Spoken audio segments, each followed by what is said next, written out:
नमस्ते मित्रांनो, आधीच्या दोन व्हिडिओमध्ये आपण कुळ कायद्याविषयक म्हणजे महाराष्ट्र कुळ कायदा आणि हैदराबाद कुळ कायदा याच्या तरतुदी जाणून घेतल्या। या व्हिडिओमध्ये आपण या कुळ कायद्यामध्ये जे काही बदल झालेले आहेत किंवा ज्या काही सुधारणा झालेल्या आहेत याबाबत थोडक्यात माहिती घेऊ। नेहमीप्रमाणे आपण आपल्या स्क्रीनचा वापर करू।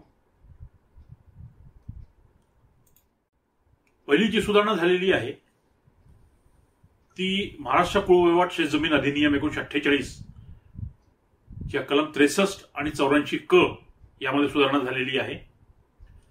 महाराष्ट्र कुळ वैवाट आणि शेतजमीन अधिनियम 1948 कलम 63 आणि हैदराबाद कुळ कायद्याचा कलम 47 या अन्वये जी व्यक्ती शेतकरी किंवा शेतमजूर नाही अशा व्यक्तीच्या लाभात कुठलीही शेतजमीन हस्तांतरित करता येणार नाही, पट्ट्याने देता येणार नाही, गहाण ठेवता येणार नाही अशी तरतूद आहे। आणि आपल्याला माहिती आहे शेतकरी म्हणजे आपण शेतकऱ्याची व्याख्या बघितलेली मागच्या व्हिडिओमध्ये की जो व्यक्तिशः जमीन कसतो किंवा एखाद्या कुटुंबाच्या सदस्याच्या देखरेखीखाली जमीन कसून घेतो ती व्यक्ती म्हणजे व्यक्तिशः जमीन कसते असं मानलं जातं। आता एखादा शेतकरी किंवा शेतमजूर नसलेल्या व्यक्तीकडे शेतजमीनचे हस्तांतरण करणे हे महाराष्ट्र कुळ वैवाट शेतजमीन अधिनियम कलम 84 आणि हैदराबाद कुळ वैवाट कलम 98 अन्वय अशी जमीन जी आहे असं जर हस्तांतरण झालं तर ती समपहरण करण्यास किंवा शासन जमा करण्यास पात्र ठरेल अशी तरतूद होती।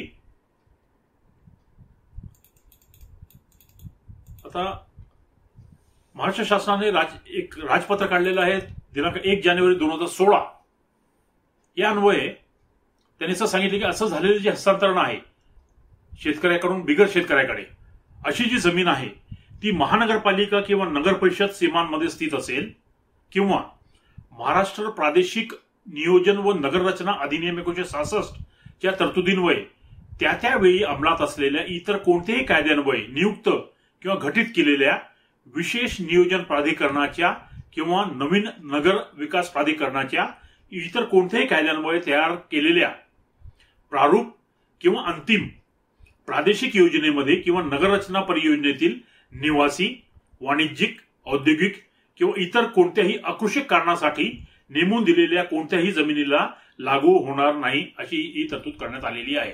असं जे हस्तांतरण झालं असेल ते या क्षेत्रामध्ये असेल तर त्याला उपरोक्त कलम जी आहे ती लागू होणार नाही, ती जमीन समपहरण करता येणार नाही।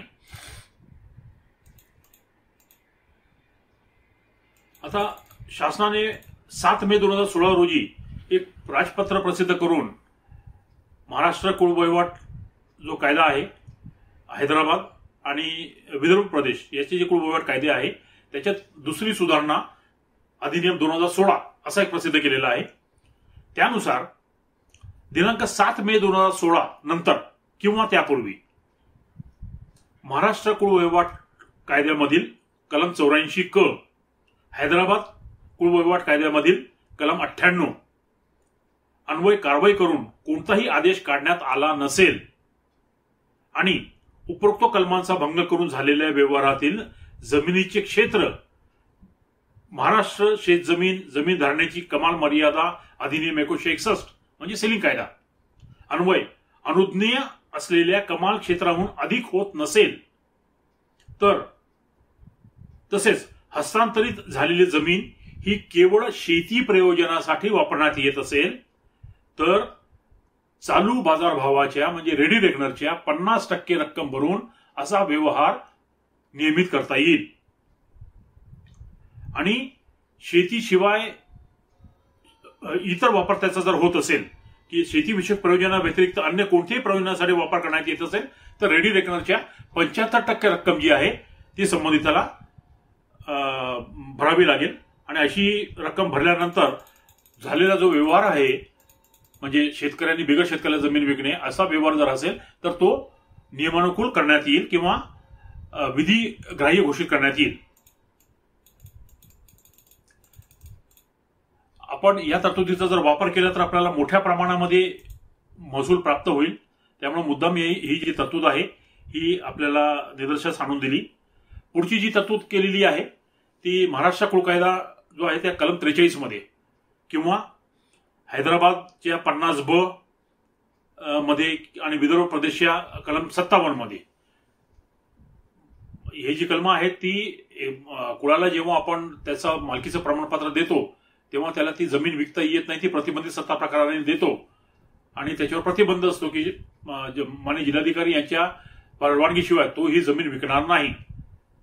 हे प्रतिबंधाची ही कलम आहेत. आता दिनांक 27/1/2014 रोजी माननीय राष्ट्रपतींची संमती घेऊन महाराष्ट्र शासन राजपत्र असाधारण भाग 4 दिनांक 7/2/2014 अन्वये जी महाराष्ट्र कुळ वहिवाटीचा कलम आहेत कलम 43, हैदराबाद कुळ वहिवाटचा कलम 50B आणि विदर्भात कुळ वहिवाटचं कलम 57 या कलमात त्यांनी एक जादा परंतु ऍड केलेला आहे.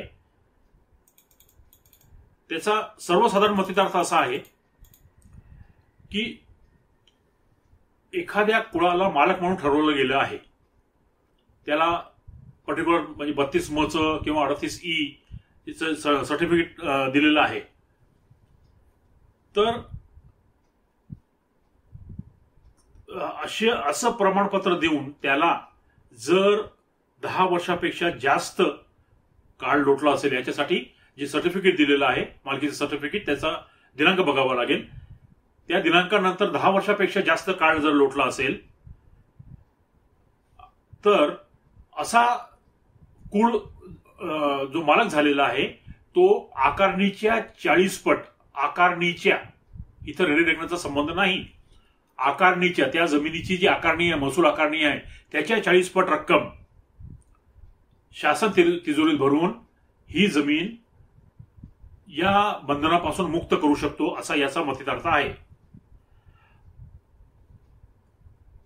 हे 40 पट रक्कम भरल्यानंतर त्याला जर ती जमीन विक्री करायची असेल तर त्याला काय अटी आहेत की खरेदीदार हा जो कुळ मालक झालेला आहे तो ज्याला विकणार आहे ती व्यक्ती शेतकरी असावी, त्याच्याकडे सिलिंग मर्यादेपेक्षा अधिक जमीन नसावी आणि जमीन विकताना तुकडेबंदी कायद्याचा फ्रॅगमेंटेशन ऍक्टचा कोणत्याही प्रकारे भंग केला जाणार नाही असं सांगितलेलं आहे. आता त्याच्यानंतर पुन्हा शासनाने 11/2/2014 रोजी एक परिपत्रक काढून पुन्हा याची आठवण करून दिलेली आहे की महाराष्ट्र राज्यात कुळकायदा अंमलात येतेवेळी बहुतांश मोठे जमीनदार प्रत्यक्ष शेतजमिनी कसत नव्हते. शेतजमिनी कसणाऱ्या व्यक्ती वेगळ्याच होत्या. त्यामुळे अशा कसणाऱ्या व्यक्तींना संरक्षण देणे या सामाजिक हेतूने उपरोक्त तिन्ही कुळकायदे अंमलात आले आहेत व त्या अनुषंगाने सदरू कायद्यात तरतुदी विहित केल्या आहेत. परंतु कालानुरूप या परिस्थितीमध्ये बदल झाला असून आता मोठे जमीनदार राहिलेले नाहीत. अशा परिस्थितीमध्ये जमिनीची विक्री करण्यासाठी असलेली बंधने त्यावेळी कुळ हक्काने जमिनी मिळालेल्या कब्जेदारांवर लादल्यासारखे होईल. त्याशिवाय अशा जमिनी विकताना कुळ कायद्यातील संबंधित तरतुदीमुळे कालापव्यय होतो अशी शासनाची धारणा होती व पर्यायाने सदरू कब्जेदारास या जमिनीची विक्री करावयास झाल्यास अनेक समस्यांचा सामना करावा लागतो. ही बाब विचारात घेऊन ही जी पूर्व परवानगीची जी अट होती ती जे कुळ जमीन मालक होऊन 10 वर्ष लोटलेली आहे त्यांच्यासाठी ही अट शिथिल केली होती. आता पुन्हा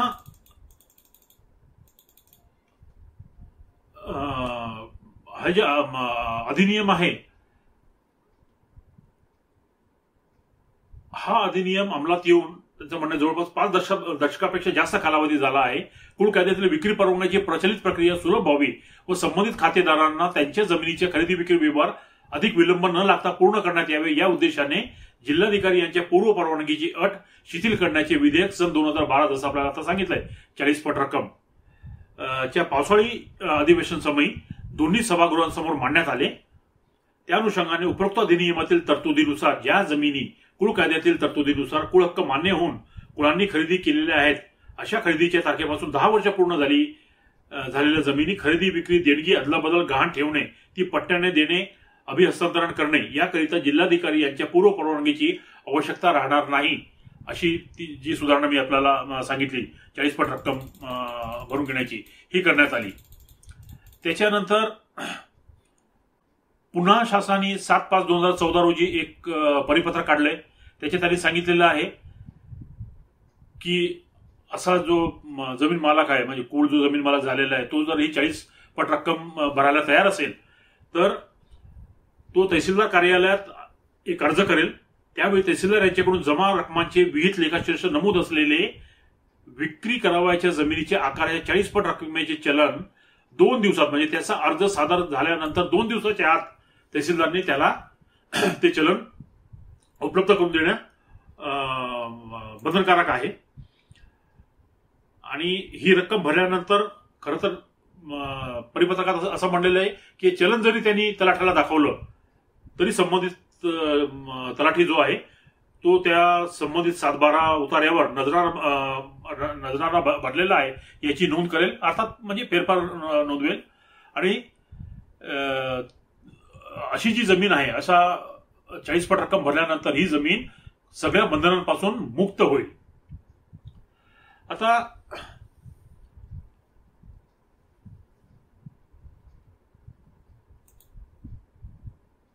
याची ज्यावेळेस तो विक्री करेल तेव्हा मी तुम्हाला आधी सांगितलेलं आहे की खरेदी घेणारा शेतकरी पाहिजे, सिलिंग मर्यादेपेक्षा जास्त जमीन त्याच्याकडे नसावी आणि तुकडेबंदी कायद्याचा भंग होऊ नये, हे पुन्हा सांगितलेलं आहे. आता याच्या सगळ्यात मोठा जो संभ्रम आहे तो असा आहे की अशी रक्कम कुळाने भरली त्याच्यानंतर तो कुळ ती जी जमीन आहे कुळाला मिळालेली मालक म्हणून, ती वर्ग 2 ची राहील की वर्ग 1 ची होईल. एक लक्षात घ्या, ही जी बंधनं आहेत, ही बंधनं कलम 43 जी बंधन आपण म्हणलेलो आहे, ती बंधनं जी आहे ती फक्त त्या जमिनी त्या कुळाने परवानगीशिवाय विकू नये म्हणून ही बंधनं ठेवलेली आहे. आता जर तो या परिपत्रकानुसार जमिनीच्या आकाराच्या 10% रक्कम भरतोय, शासनाला अदा करतोय, आणि शासन परिपत्रक असं म्हणतंय की त्याच्यानंतर ही जमीन मुक्त होईल, म्हणजे बंधनापासून मुक्त होईल, म्हणजे मग पुन्हा ती जमीन वर्ग 2 ठेवण्याची आवश्यकता नाही, ही जमीन वर्ग 1च व्हायला पाहिजे. माननीय जिल्हाधिकारी अहमदनगर यांनी त्यांच्याकडे पत्र क्रमांक एक पत्र काढलेलं आहे दिनांक 1/5/2016 रोजी. अत्यंत समर्पक विवेचन माननीय जिल्हाधिकारी सरांनी या पत्रामध्ये केलेलं आहे. प्रस्तुत विषयाच्या अनुषंगाने या पत्रामध्ये सरांनी असं सांगितलेलं आहे की प्रस्तुत विषयाच्या अनुषंगाने नियमानुसार कारवाई करताना संबंधित धारकाकडून नजराना रक्कम सरकार जमा केलेल्या जमिनीच्या 7/12 वरील कुळ कायदा कलम 43च्या बंधनास पात्र नियंत्रित सत्ता प्रकार हा शेरा तसेच भोगवटादार वर्ग 2 हा सत्ता प्रकार कमी करून भोगवटादार वर्ग 1 अशी नोंद करण्याबाबत सूचना देऊनही उपरोक्त शेरे तसेच ठेवण्यात येत आहेत. दिनांक 7 मे 2014 मधील तरतुदीप्रमाणे 40 पट नजराना रक्कम वसूल केल्यानंतर संबंधित धारक सदर जमीन कोणत्याही निर्बंधाशिवाय धारण करेल अशी तरतूद आहे. त्यामुळे संबंधित धारकाने 40 पट नजराना रक्कम सरकार जमा केल्यानंतर 7/12 वरील कुळ कायदा कलम 43च्या बंधनास पात्र हा शेरा तसेच भोगवटादार वर्ग 2 हा सत्ता प्रकार कमी करून सदर जमीन भोगवटादार वर्ग 1 करावी. अत्यंत सुंदर विवेचन सरांनी केलेलं आहे आणि याची हे विवेचन वाचल्यानंतर आपला संभ्रम जो आहे की अशी रक्कम भरल्यानंतर 40 पट रक्कम भरल्यानंतर त्यांनी त्या जमिनीचा जो भोगवटादार वर्ग आहे तो 2 ठेवावा की 1 ठेवावा, तर 1च ठेवावा, कारण की त्याच्यावरची बंधनं जी आहेत ती सगळी समाप्त करण्यात आलेली आहे, निघून गेलेली आहे. त्याच्यामुळं जो शेरा आहे बंधनास पात्र हा शेरा किंवा वर्ग 2चा शेरा धारणा प्रकार हा कमी करून त्याचा वर्ग 1 करायला पाहिजे, हे लक्षात घ्यावं. पुढची जी तरतूद आलेली आहे ती आहे खऱ्याखुऱ्या औद्योगिक कारणासाठी जर एखादा माणूस जमीन खरेदी करत असेल तर महाराष्ट्र कुळ वहिवाट शेतजमीन अधिनियमच्या कलम 63 मध्ये ही सुधारणा करण्यात आली. हैदराबाद कायद्याच्या कलम 47 मध्ये आणि विदर्भासाठी जो कायदा आहे त्याच्या कलम 89 मध्ये ही सुधारणा करण्यात आलेली आहे.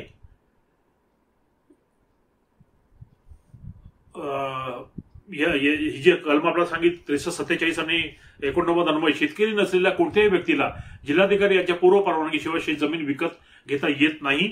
त्या व्यक्तीचे वार्षिक उत्पन्न 12,000 पाहिजे आपण आधीच्या याच्यातून बघितले आहे. परंतु महाराष्ट्र राज्यात औद्योगिकरणास चालना मिळावी या दृष्टिकोनातून उपरोक्त तिन्ही कायद्यामध्ये किंवा तिन्ही कलमांमध्ये सुधारणा करण्यात आलेली आहे. या सुधारणेनुसार जर कोणतीही शेत जमीन महाराष्ट्र प्रादेशिक नियोजन व नगर रचना अधिनियम 1966 अन्वये किंवा त्यावेळी अंमलात असलेल्या इतर कोणत्याही कायद्यान्वये प्रारूप किंवा अंतिम प्रादेशिक योजनेच्या अथवा परियोजनेच्या शेती क्षेत्रामध्ये स्थित असेल आणि त्या जमिनीचा औद्योगिक वापर करण्यास परवानगी देण्याची तरतूद असेल किंवा जेथे उपरोक्त योजना किंवा परियोजना अस्तित्वात नसेल परंतु एखाद्या शेतकरी नसलेल्या व्यक्तीने एखादी शेतजमीन खऱ्या खुऱ्या औद्योगिक वापरासाठी किंवा एकात्मिक नगर वसाहत प्रकल्पासाठी खरेदी केली असेल तर असा खरेदी विक्री व्यवहार विधिसम्मत असेल आणि त्यासाठी जिल्हाधिकारी यांच्या परवानगीची आवश्यकता नसेल. आता खराखुरा औद्योगिक वापर म्हणजे काय तर खराखुरा औद्योगिक वापर म्हणजे कोणत्याही व्यक्तीकडून केली जाणारी मालाची निर्मिती, त्याचे जतन किंवा त्या मालावर प्रक्रिया करणे किंवा कोणतेही हस्तव्यवसाय, औद्योगिक व्यवसाय किंवा उपक्रम किंवा राज्य शासनाने पर्यटन स्थळ किंवा गिरीस्थान म्हणून अधिसूचित केलेल्या क्षेत्रातील पर्यटनाचा उपक्रम. यामध्ये निर्मिती प्रक्रिया, वीज प्रकल्प, उद्योगाचे संशोधन व विकास, गोदाम व त्यांना सहाय्यभूत असणारे कार्यालय, इमारत, उपहारगृह किंवा संबंधित उद्योगातील कामगारांकरिता राहण्याच्या जागेची तरतूद किंवा सहकारी औद्योगिक वसाहत, संधारण उद्योग, कुटीर उद्योग, ग्रामोद्योग याच्यासह ग्रामोद्योग वसाहती आणि औद्योगिक वसाहतीची स्थापना, तसेच शासनाने विशेष वसाहतीच्या विकासासाठी सुरू केलेली विशेष वसाहत प्रकल्प आणि पर्यटन याचा समावेश होतो. या खऱ्याखुरा औद्योगिक वापरामध्ये या सगळ्या गोष्टींचा समावेश होतो. तथापि खऱ्याखुऱ्या औद्योगिक वापरासाठी झालेला व्यवहार अशा शर्तीच्या अधीन असेल की खरेदीच्या दिनांकापासून 5 वर्षाच्या कालावधीच्या आत अशा जमिनीचा खराखुरा औद्योगिक वापर सुरू करण्यात येईल. परंतु असा व्यवहार झाल्यानंतर 5 वर्षाच्या कालावधीनंतरही खराखुरा औद्योगिक वापर सुरू करण्यात आला नाही तर अशी जमीन खरेदी घेणाऱ्यास खालील प्रमाणे जी रक्कम आहे ती शासकीय तिजोरीत भरावी लागेल. कुठली रक्कम? अशा जमिनीच्या खरेदी किमतीच्या 2% इतकी रक्कम आणि विशेष वसाहत प्रकल्पासाठी खरेदी केलेल्या जमिनीच्या खरेदी किमतीच्या 50% एवढी रक्कम. दुसरा, खरेदी केलेली जमीन जर धारणाधिकार वर्ग 2 ची असेल तर ती जमीन ज्या मूळ किमतीला खरेदी केली त्या किमतीच्या 48% एवढी अतिरिक्त रक्कम आणि दरवर्षी बिगर उपयोजन कर म्हणून महाराष्ट्र जमीन अधिनियमच्या अन्वये देय असलेले अकृषिक वार्षिक आकारणीच्या 3 पट इतकी रक्कम. तिसरं, खरेदी केलेली जमीन जर धारणाधिकार वर्ग 1 ची असेल तर दरवर्षी बिगर उपयोजन कर म्हणून महाराष्ट्र जमीन महसूल अधिनियम अन्वये देय असलेल्या अकृषिक वार्षिक आकारणीच्या 3 पट इतकी रक्कम. अशी रक्कम अदा केल्यानंतर जिल्हाधिकारी त्यांना आणखी 5 वर्ष पर्यंत मुदत वाढवून देतील. अशी तरतूद केंद्र शासनाने पर्यावरण संवेदन क्षेत्र म्हणून अधिसूचित केलेल्या क्षेत्रांना लागू असणार नाही, हे फक्त लक्षात घ्या. वरील प्रमाणे बिगर उपयोजन कर अदा केल्यानंतर खरेदीदाराने पुन्हा पुढील 5 वर्षाच्या आत म्हणजे एकूण 10 वर्षाच्या कालावधीच्या आत जर त्या जमिनीचा खराखुरा औद्योगिक वापर केला नाही तर जिल्हाधिकारी उक्त कसूरदार खरेदीदाराला 1 महिन्याची नोटीस दिल्यानंतर अशी जमीन त्याच्याकडून काढून घेतील, परत घेतील. जिल्हाधिकाऱ्यांनी अशा प्रकारे परत घेतलेली जमीन सर्व भारापासून मुक्त होऊन शासनाकडे निहित होईल. मूळ जमीनधारकाने ती जमीन अशा खराखुऱ्या औद्योगिक वापराकरता विकण्यापूर्वी ज्या धारणाधिकाराने आधी ती धारण केली होती त्याच धारणाधिकाराने मूळ जमीनधारकास त्याने ती जमीन खऱ्याखुऱ्या औद्योगिक वापराकरिता जितक्या किमतीला विक्री केली होती तितक्याच किमतीला मूळ जमीनधारकाला देता येईल. ही एक तरतूद आहे. वरील प्रमाणे व्यवहार करताना संबंधित शेतजमीन योजना अथवा परियोजना अस्तित्वात नसलेल्या क्षेत्रात असेल आणि अशी जमीन खरेदी घेणारा 10 हेक्टरपेक्षा जास्त क्षेत्र विकत घेत असेल तर त्याने विकास आयुक्त, औद्योगिक किंवा राज्य सरकारने प्राधिकृत केलेल्या कोणत्याही सक्षम अधिकाऱ्याची पूर्व परवानगी घेणे आवश्यक असेल. अशी परवानगी देताना सदर जमीन खरोखरच औद्योगिक वापराकरता देय आहे याबाबत असे सक्षम अधिकारी जे असतील ते खात्री करतील आणि अशी परवानगी देताना अशी जमीन खरेदी केल्यापासून ती 15 वर्षाच्या काळात औद्योगिक वापरात आणावी या अटीस पात्र असेल. या अटीचा जर भंग झाला तर अशी जमीन ज्या व्यक्तीकडून ज्या किमतीला विकत घेतली होती त्याच किमतीला त्या व्यक्तीला पुनर्खरेदी करण्याचा अधिकार असेल. जेव्हा विक्री करण्यात आलेली जमीन ही अनुसूचित जाती, जमाती किंवा जमातीतील व्यक्तींच्या मालकीची असेल तेव्हा सदर विक्री ही महसूल अधिनियम कलम 36 आणि 36A तसेच महाराष्ट्र अनुसूचित जमातींना जमीन परत करण्याकरिता जो अधिनियम आहे 1974 याला पात्र असेल. खऱ्याखुऱ्या औद्योगिक वापरासाठी खरेदी केलेल्या जमिनीचा औद्योगिक वापर सुरू केल्याच्या दिनांकापासून 30 दिवसाच्या आत अशा बदलाच्या तारखेची सूचना मान्य जिल्हाधिकारी यांना देणे आवश्यक असेल. अन्यथा अशी व्यक्ती म्हणजे जी कळवणार नाही ती अशी व्यक्ती महसूल आकारण्याशिवाय अतिरिक्त रक्कम देण्यास तसेच दंड म्हणून आकारण्याच्या 20 पट पेक्षा जास्त नसेल इतका दंड देण्यास पात्र असेल. या तरतुदी कुळ कायद्यामध्ये करण्यात आलेल्या आहेत. याची आपण प्रत्येकाने नोंद घ्यावी ही विनंती. नमस्ते.